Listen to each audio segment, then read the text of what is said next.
Furniture and shipping as a competitive advantage, they rarely go together. Bulky, costly, fragile, but it can be done. Just ask Freedom Furniture. Partnering with Ship It, they've saved a massive 20% on freight costs across Australia, and that's just the start. With Ship It's API integration, Freedom is easily managing multiple locations and saving big while doing it. They've automated fulfillment for over 50 stores and 100 dispatch points and streamlined their operations. Add expanded carrier options across Australia and New Zealand, and it's no wonder they've reduced cancellations and improved customer satisfaction. Want to optimize your fulfillment and delivery operations? Visit shipit.com to find out more and turn delivery into your competitive advantage.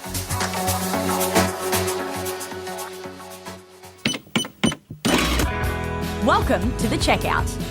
We catch up with previous Add to Cart guests and ask them 5 quick questions to get to know them better and leave you with a little extra inspiration to get through your Friday. Here's your host, Bushy. Today's checkout features Kelly Walker and Julie Benhammo from KLIPSTA. This is the duo behind a brand that's turning everyday frustrations into must-have accessories. From keeping hats secure to making sure glasses don't disappear to keeping designer bags off pub floors, their clever clips are now selling 40,000 units every month across 12 countries. In this chat, we dive into Julie's accidental bulk buy disaster, Kelly's midnight impulse purchase that didn't quite live up to expectations, and the e-commerce brands that are inspiring them right now. Let's get into it. Kelly and Julie, welcome to the checkout. Thank you so much for joining us. We had a brilliant chat earlier, a couple of weeks ago, talking about what you've built with the amazing business of KLIPSTA, solving problems from originally how to keep your kids' hats on their school bag, but now solving problems for, what are we talking? We're talking about farmers who are losing their Kubras all the way through to people with vision impairedness, through to ladies who want to keep their handbags off pub floors. Amazing. So we've learned about KLIPSTA, but I want to learn more about you both. So I've got 5 quick questions for you. Number 1, what is the weirdest thing that you've ever bought online?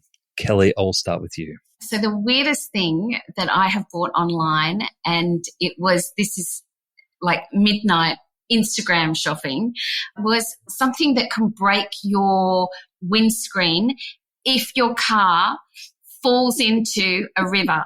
I have never, ever seen or thought I had any need for this product whatsoever, but at midnight on Instagram. That is such a late night purchase. Yeah, and not only did I buy it for me, I bought it for all my friends too. What did your friends say when you gave them that? Oh, look, to be honest with you, by the time it arrived and it was such a piece of rubbish, I was like, oh my God, this is going straight in the bin. But at the time I thought it was literally going to be life-saving, that, everybody should have one. That is funny because you, as we discovered in our main chat, are a problem solver. You are continually creating new products to solve problems. That's one of the oldest problems going around, being, that fear of being trapped in a car. You must see it come through on Instagram feeds all the time, these new products coming out claiming to solve problems. Can you tell the real ones from the bullshit ones pretty quickly, or do you get suckered in? Yeah, absolutely. Absolutely. Yeah. But, I'm only human, and midnight on Instagram, I have no excuse. The right time. Julie, what about you? So for me, it's not the product that's weird, it's the quantity that I get wrong all the time. So it's back to school, and I send my 2 kids to school, and I needed a Sharpie to mark their clothes. They're like 2 and 4, to write their name on their clothes. And turns out I bought 250 Sharpies. Not one, 250. So if you ever need a Sharpie, you'd call me because I could literally open a store. So I tend to buy a thing and then it comes in the wrong quantity. Like I have like 30 sticky notes, 30 packs of sticky notes and 250 Sharpie. Anyway. Well, if we see KLIPSTA launching a gift with purchase soon. You know where it came from. Like Sharpies for everyone. And you get a Sharpie. And you get a Sharpie. All right, number 2. Which retailer has most inspired you recently? Julie? So I think we have two, just because they come up a lot in conversations internally lately. One is July. It's an Australian brand. love what they do, love how they're communicating, love who they work with. I think they're so smart and really, really inspiring for me, and really like at the top of my list in everything. The second one would be Who's Elijah? I think that comes up also a lot in conversations. We've heard them on your podcast. So I think those are my two. Look, I'll say e-commerce wise, I'll say bed threads. The amount of product that they have on their website and the ease with which you can shop, I just think is fantastic. I've always looked at that website and thought that is a website that is doing some serious heavy lifting, and I think it's really clever. Yeah, nice. They do a really good job online too. I think merchandise and showcase their products in the best light. It's incredible. Number 3, name a piece of tech that you or your e-commerce business couldn't live without. Kelly? For me, it's Shopify. I just absolutely love the Shopify app. I look at it so many times. I can look at our business from so many different angles. I can run any sort of report that I want from it. So yeah, Shopify for me. Do you remember the moment that you turned off the Shopify ding when you got a sale? Do you know what? I just realized actually, it wasn't a moment, but I realized I haven't heard it for a long time because I've had it on silent.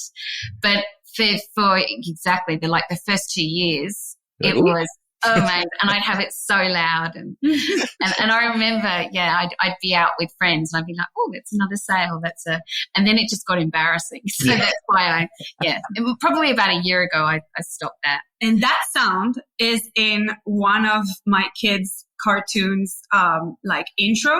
And every time I'm like, oh, and turns out it's not. It's just them watching TV. Every single time I'm like, oh, and no, it's not. So, yeah. So, what about you, Julie? I think Shopify, obviously, and I don't even know how we would run this business without it. A second one that we've discovered recently, but that's growing and doing amazing, is Profit Peak. So, which I know you've had also on your podcast. Carla and David, yep. Yeah. Carla and David, amazing people, and what they're building is absolutely insane. And if you run a business and want to be profitable and understand everything about your customers, I think it's a must-have. I'm really keen to just ask you a follow-up question on that, because Kelly, you mentioned in our main episode how important cash flow is for you and to remain profitable, like eagle eye on that, which is so, so, so smart, especially when you've got all this opportunity for growth. Like, you go crazy if you wanted to, but cash flow keeps it alive. And you mentioned there the Shopify reporting. What's that extra layer that Profit Peak gives you on visibility around making sure that you're hitting the right numbers? So it's like the spending, you have better visibility on how much you should be spending on ads or how much you should not be spending on ads. And also you see the entire customer journey. So you're like, okay, maybe that was not attributed to Meta, or maybe that was attributed to Meta, and understanding are we going crazy because we're just generating revenue? And it happened that before we were like, oh my God, we did this much sales today, but we were not looking carefully enough at profits, and that changed everything for us. Yeah, so it has a look at our ads and shows us which ones are performing the most effectively, the most cost effectively. It also has a look at what sells together, so that can help with bundling and things like that. Do you notice a big discrepancy between the attribution that Meta is claiming versus what you're seeing through Profit Peak? Yes, but to be fair, also, we don't have that many SKUs. We have quite a few, but compared to other brands that they have, we don't have that many SKUs. So there is a discrepancy, and there's always a discrepancy, but it's not as shocking as if we had, 1,000 SKUs, for example. True. Okay, cool. All right. Can I ask you to recommend a book or a podcast that our listeners should immediately get into? Julie. So we have the same one, Kelly and I. And that's how we bonded, actually, because we were talking about how my passion is building businesses and building brands. And she was saying the same thing. And I was like, our absolutely favorite podcast is How I Built This by Guy Raz. And so it's like, I don't know. I love this part. I feel like it's part of my life at this point, but he doesn't know it. Yeah, Guy Raz is amazing. But that podcast I recommend to everybody because it is just so inspiring. And these businesses that have become so successful, it's so easy to think, oh, well, it was the right time, or they had lots of money, or they just got this, straight linear line to success. And that's not what happens at all. It's a roller coaster for all of us. And I think that that's just such a great reminder of just don't give up. So I love it. But yours also is pretty amazing. Oh, of course. Your podcast also is pretty amazing. I've almost got Guy Raz's budget. Same here. We know. But you know what? So Guy Raz is very inspiring, and like that podcast is very inspiring. But what I really love about your podcast is there's always concrete takeaways and actionable things, and you always learn something that you're like, okay, can put that in, like implement this right away. Yeah, I love that. We try and get a mix of that inspirational and practical. As long as our listeners can take away a couple of things each episode, I'm happy. And I just like being here because I like learning every day, and I get to learn from great people like yourselves. All right, number 5, last one I have for you. What is your biggest challenge today? Kelly? So I guess my biggest challenge is prioritizing me and my well-being.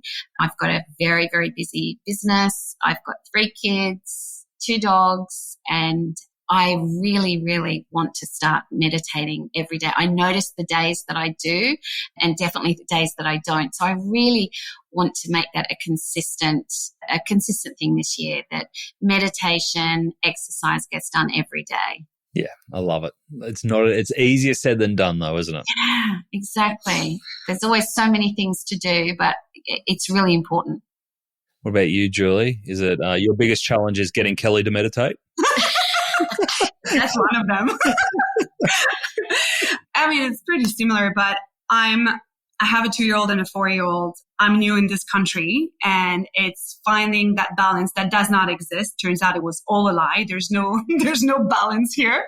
It's that juggling act of being there for them because they're small and they need me and we're new here, and me and my husband are the only thing they have here. And also building a business with Kelly, and it's startup mode, and we, like all hands on deck, and be there for the business, but also be there for my family. So I think if you talk to any mom, any working mom, they would have the same answer. And I guess for me, it's fairly new still. So I'm still trying to, manage that guilt, but also that like feeling of accomplishment because look at what we've done here. And so it's just it's a juggle. Well, it sounds like you're juggling it very well, even though I know that it's natural not to feel like you're always juggling it well. But, what you're building is incredible. And the impact that you're having on so many lives, as we heard in that main episode, from nurses to farmers to all sorts of people, is just incredible. So I hope you keep solving more and more problems, getting the word out there. And we can't wait to keep track of all the amazing things that you're doing. Thank you. To hear more from Kelly and Julie, jump back into the main episode where they share how KLIPSTA went from a homegrown idea to an internationally stocked brand. They give their secrets to scaling profitably and the unexpected ways that customers are using their products. In fact, they are giving them the ideas for their products. It's a masterclass in customer-driven product development. Thanks for listening, and until next time, keep adding to cart.